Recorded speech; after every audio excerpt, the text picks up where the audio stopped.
Hello everyone, welcome to success with Rai academy. Bharat और भूटान ने पर्यावरण के विभिन्न क्षेत्रों में सहयोग के लिए समझौते ज्ञापन पर हस्ताक्षर किए हैं।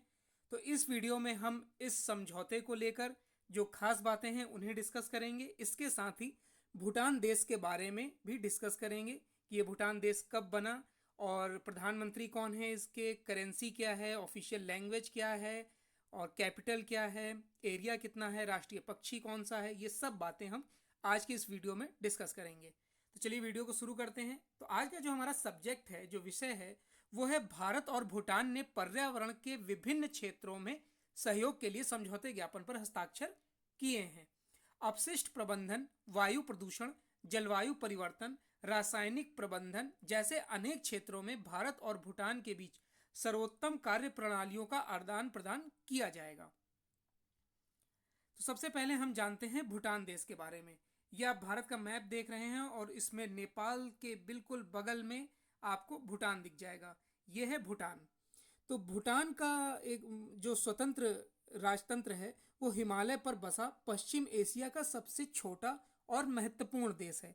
यह चीन तिब्बत यानी जो चीन का तिब्बत है और भारत के बीच स्थित भूमि आबद्ध यानी कि लैंड लॉक देश है। लैंड लॉक देश है।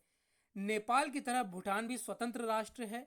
अंग्रेजों के समय भूटान के राजा ने उल्टे कूच बिहार के राजा पर हमला किया था और भूटान उनसे हार गया था और उसके अधीन जो कुछ जमीन थी उन्हें अंग्रेजों को देना पड़ा था, जिसे ब्रिटिश इंडिया में मिलाया गया था। ये सबसे इंपॉर्टेंट है।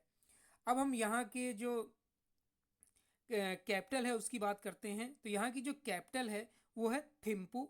यहाँ की करेंसी है गुल्ट्रम और थिम्पू जो कैपिटल इसकी है वो बनी थी 1955 में, 1955 में। और 1992 से 12 जून को ये अपना राष्ट्रीय दिवस मनाता है। 1992 में से 12 जून को ये राष्ट्रीय दिवस मनाया जाता है। याद रखिएगा, ये स्वतंत्रता दिवस नहीं है, राष्ट्रीय दिवस है। अगर हम यहाँ के राष्ट्रीय पक्षी की बात करें तो रेवन, रेवन यहाँ का राष्ट्रीय पक्षी है। रेवन मतलब कौवा। और यहाँ के प्रधानमंत्री हैं लोत्से सेरिंग। लोत्से सेरिंग यहाँ के प्रधानमंत्री हैं। तो ये भूटान के बारे में एक ब्रीफ नॉलेज थी। अब टॉपिक पर आते हैं। भारत और भूटान ने 18 जून 2021 को पर्यावरण के विभिन्न क्षेत्रों में दोनों देशों के बीच सहयोग विकसित करने के लिए एक समझौते ज्ञापन पर हस्ताक्षर किए हैं। इस समझौते पर भारत की ओर से पर्यावरण, वन और जलवायु परिवर्तन मंत्री प्रकाश जावड़ेकर द्वारा और भूटानी पक्ष की ओर से राष्ट्रीय पर्यावरण आयोग के अध्यक्ष ल्योग्पो डॉक टांडी दोरजी द्वारा हस्ताक्षर किए गए थे। इस समझौते की जो मुख्य बातें हैं वो देख लेते हैं। यह समझौता ज्ञापन एक ऐसा मंच प्रदान करता है जो भारतीय और भूटानी साझेदारों और समर्थन को बढ़ावा देगा। अपशिष्ट प्रबंधन, वायु प्रदूषण, जलवायु परिवर्तन, रासायनिक प्रबंधन जैसे विभिन्न क्षेत्रों में सर्वोत्तम कार्य प्रणालियों का आदान प्रदान किया जाएगा।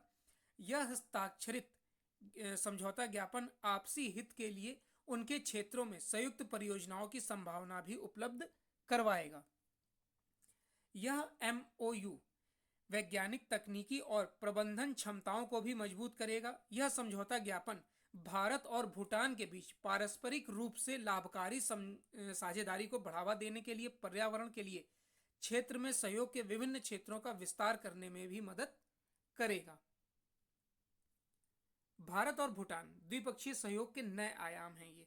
इस अवसर पर बोलते हुए पर्यावरण मंत्री प्रकाश जावड़ेकर ने कहा कि यह हस्ताक्षरित समझौता ज्ञापन अपशिष्ट प्रबंधन, जलवायु परिवर्तन जैसे अनेक क्षेत्रों में द्विपक्षीय सहयोग के लिए नए रास्ते खोलेगा। भारत और भूटान के बीच संबंधों को सहजीवी बताते हुए केंद्रीय मंत्री ने यह भी कहा कि भारत जलवायु परिवर्तन सहित पर्यावरण संबंधी मुद्दों पर भूटान के साथ जुड़ना चाहता है। तो ये आज का टॉपिक था। आई होप आपको ये वीडियो अच्छा लगा होगा। इस वीडियो का पीडीएफ लिंक आपको हमारे Telegram channel success with Rai academy से मिल जाएगा। वीडियो देखने के लिए धन्यवाद।